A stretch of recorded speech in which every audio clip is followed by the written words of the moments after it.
बिस्मिल्लाहिर्रहमानिर्रहीम। अस्सलाम वालेकुम dear students. HSSC 1 second annual का आज फिज़िक्स का पीबीए था। तो मुझे पेपर थोड़ा-सा लेट मिला है, सॉरी। और मैं काफ़ी बिज़ी था दिन पूरा। तो मैं कुछ ज़्यादा स्ट्रगल भी नहीं कर सका पेपर के लिए। तो जब मुझे पेपर मिला और मुझे टाइम मिला तो मैं इसका सॉल्यूशन अभी आपके लिए पोस्ट कर रहा हूँ। तो एक्सपेरिमेंट नंबर 1 जो सेक्शन ए में आया है, ये है value of G by free fall method. और इंटरेस्टिंगली 9th क्लास का जो सेकंड एनुअल का पीबीए हुआ है उसमें भी यही प्रैक्टिकल आया इसी अप्रेंटिस से। लेकिन वहाँ इतना डिटेल्ड नहीं था क्योंकि ज़ाहिर है यहाँ पे 9 मार्क्स का है सेक्शन ए, वहाँ पे 9 मार्क्स नहीं है, वहाँ पे हैं इसके 6 मार्क्स थे। तो क्वेश्चंस कम थे लेकिन बहरहाल प्रैक्टिकल यही वाला था। अब इसमें आपको हाइट की वैल्यूज़ गिवन है। तो हमने डिस्कस किया था वीडियो में भी कि बॉल को फॉल करवाते हैं एक हाइट से, तो हाइट की वैल्यू हम चेंज करते चले जाते हैं और टाइम की वैल्यूज़ डिफरेंट आती चली जाती हैं। तो हाइट आप ज़्यादा कर रहे हैं तो देख लें टाइम ज़्यादा लग रहा है।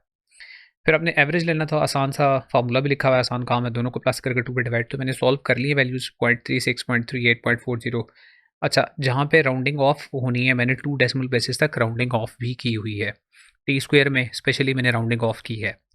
तो उसके बाद 2h किया है और फिर 2h को टी स्क्वायर से डिवाइड करके जी की वैल्यू फाइंड आउट की है इन सेंटीमीटर पर सेकंड स्क्वायर।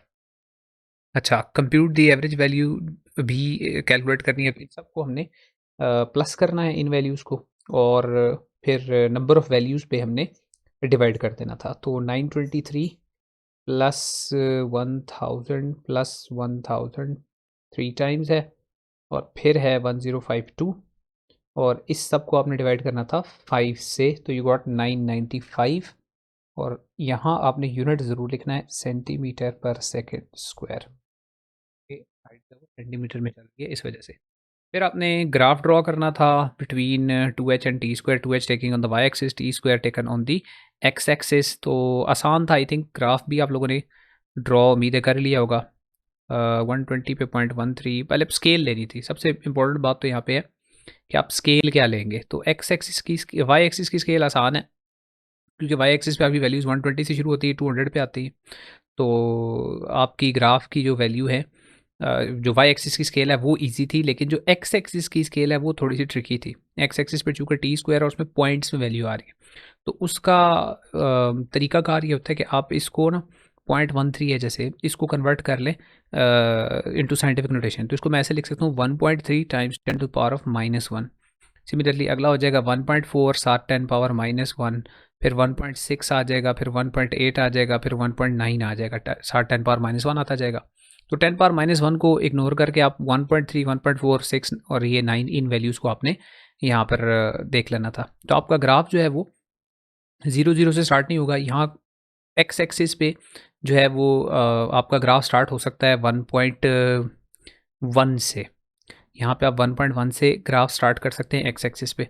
उसके बाद ये 1.2 हो सकता है, ये 3 4 5 6 तक की वैल्यूज़, या चलें 1.1 के बाद यहाँ 1.3 हो सकता है। दो दो का डिफरेंस डाल लें, 1.3 उसके बाद 1.5 उसके बाद 1.7 उसके बाद 1.9 और उसके बाद 1.21। ये स्केल हो सकती है एक्स एक्सिस पे।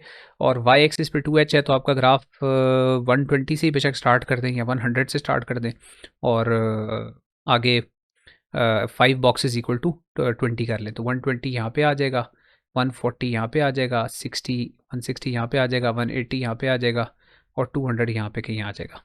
बहरहाल ग्राफ पे जब आप वैल्यूज़ प्लॉट करेंगे तो आई एम श्योर कि आपका ग्राफ जो है वो स्ट्रेट लाइन ग्राफ ही बना होगा, क्योंकि ये दोनों डायरेक्टली प्रोपोर्शनल होते हैं वेरिएबल। उसके बाद असल काम क्या था, कैलकुलेट द वैल्यू ऑफ जी। तो ग्राफ से आपने स्लोप की मदद से वैल्यू ऑफ जी कैलकुलेट करनी थी। तो कोई सी दो वैल्यूज़ यहाँ पर लेकर उनके दरमियान y2 minus Y one over x2 minus x1 की मदद से आपने स्लोप की मदद से जी की वैल्यू कैलकुलेट करनी थी इसमें। और इससे ऊपर है question from above situation of free fall of a metallic ball show that, यानी ये इक्वेशन आपने डिराइव करनी थी। तो आई थिंक मैंने उसमें भी बताया था कि जब कोई ऑब्जेक्ट जो है वो इनिशियल वेलोसिटी 0 से फॉल करता है तो आप उसमें सेकंड इक्वेशन ऑफ मोशन लगा सकते हैं। तो सेकंड इक्वेशन ऑफ मोशन क्या है, S equals to V I T plus half A T square. यहाँ पे आप उसको कर दें H equals to V I T plus half G T square कर दें। यहाँ पर वी आई वाला टर्म सारा जीरो हो गया, तो ये बन जाएगा G H equals to 1/2 times G T square. अब इसमें जी को सब्जेक्ट बना लें, ये टू उस तरफ ले जाएं तो 2 × h ओवर टी स्क्वायर ये जी के इक्वल आ जाएगा। तो ये दो स्टेप्स में आसानी से इसको आप कर सकते थे। उसके बाद नेक्स्ट है G, find the percentage error और difference between the G average and the actual value of G which is 981 centimetre per second square. तो इसका 2-3 प्रैक्टिकल्स में मैंने आपको बताया था कि परसेंटेज एरर के लिए क्या करना है, आपने डिफरेंस निकालना है दोनों वैल्यूज़ का। तो 981 एक्चुअल वैल्यू थी, उसमें से आपने माइनस करनी है अपनी वैल्यू जो यहाँ पे ऊपर आपने एवरेज वाली ली हुई है, वो है 995। तो 981 माइनस 995 डिवाइडेड बाय या 995 माइनस 981 कर लें, कोई मसला नहीं है, divided by the actual value which is 981 और टाइम्स विद 1। तो ये इसका परसेंटेज एरर आ जाएगा, और कोई इतना बड़ा एरर भी नहीं आया था। 981 है डिवाइडेड बाय 981 टाइम्स 100, तो it comes out to be 1.42। तो 1.42% एरर है, यानी वैल्यूज ऑलमोस्ट ठीक। तो suggest reasons why the students measured value of G is not exactly equal to 981। तो रीज़न क्या हो सकती है कि सिस्टमेटिक एरर हो सकता है, systematic error in the apparatus, या पर्सनल एरर हो सकता है। पर्सनल एरर वैसे उसी की टाइप होती है, due to improper techniques, due to insufficient experience. जो प्रैक्टिकल कर रहा है उसकी एक्सपीरियंस जो है वो ठीक नहीं था। ये कुछ रीजंस हो सकती हैं वैल्यू कैलकुलेट सही ना आने की। तो बहुत आसान सा प्रैक्टिकल था। नेक्स्ट है जी सेक्शन बी में, ये हेलिकल स्प्रिंग वाला था। Experiment was carried out to determine the frequency of mass. Frequency calculate करनी थी यहाँ पे। Mass at the spring spring के। अच्छा जी, position of the pointer was adjusted at 0 when there is no load suspended. When a 200 gram mass is suspended, the new position is shown in the figure. तो शुरू में 0 set करके और उसके बाद ये पोजीशन आ रही है जी 4।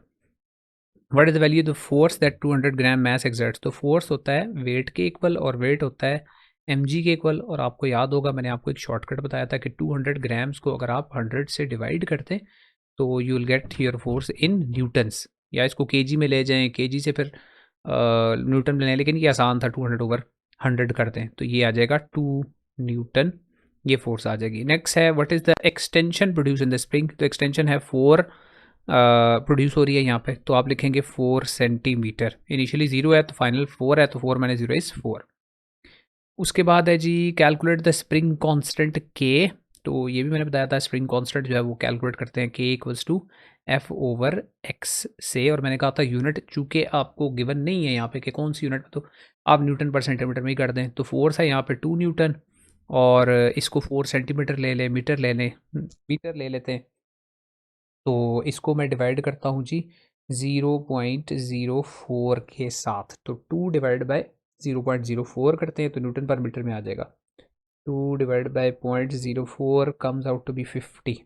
ये 50 न्यूटन पर मीटर। और अगर आप इसको करना चाहते हैं न्यूटन पर सेंटीमीटर में, तो आप जस्ट 2 को 4 से डिवाइड कर दें तो 0.5 न्यूटन पर सेंटीमीटर भी ठीक होगा, लेकिन न्यूटन पर मीटर बेहतर है ऐसा यूनिट्स में।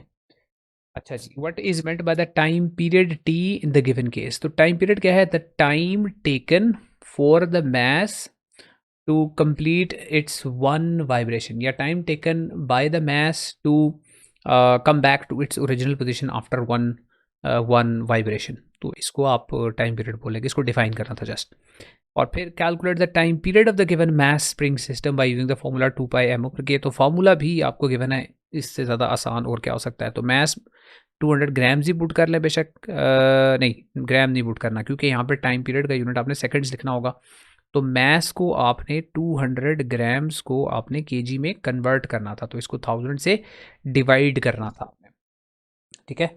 तो 200 को आप 1000 से डिवाइड करेंगे तो आपका 0.2 आ जाएगा केजी में इसका मैस। तो ये आपने 0.2 केजी यहाँ पे पुट करना था, और उसको आपने के की वैल्यू से डिवाइड करना था अगेन। ये इसलिए मैं कहता हूँ ऐसा यूनिट्स में चले, वो भी ठीक था आंसर, लेकिन यहाँ पे आपने 0.5 अगर पुट किया है तो गलत। आपने यहाँ पे 50 न्यूटन पर मीटर वाला पुट करना है यहाँ पे के। तो 0.2 को आपने डिवाइड करना है 50 के साथ, और उसका स्क्वायर रूट लेना है और उसको 2π के साथ मल्टीप्लाई करना है। तो let's do it. 0.2 divided by 50, ये हो गया 0.004। तो स्क्वायर रूट ऑफ 0.004, और फिर उसको आपने मल्टीप्लाई करना है 1 second, square root of 0.004 and then you multiply that with two pi, तो 2 पाई के साथ उसको मल्टीप्लाई कर दें तो आई एम गेटिंग 0.397, तो 0.40 सेकेंड्स ये इसका टाइम पीरियड मैं लिख लूँगा। ठीक है जी, ये मेरी कैलकुलेशन के मुताबिक ये आ रहा है जी, 0.40 सेकेंड्स आ रहा है इसका टाइम पीरियड। और फिर आखिर में आई एम श्योर फ्रीक्वेंसी है, तो इसी का रेसिप्रोकल आप ले लेंगे, फ्रीक्वेंसी आपके पास आ जाएगी। तो बता ही दिया उन्होंने, तो 2.5 तकरीबन इसका आ जाएगा, हर्ट्स में इसकी फ्रीक्वेंसी आ जाएगी।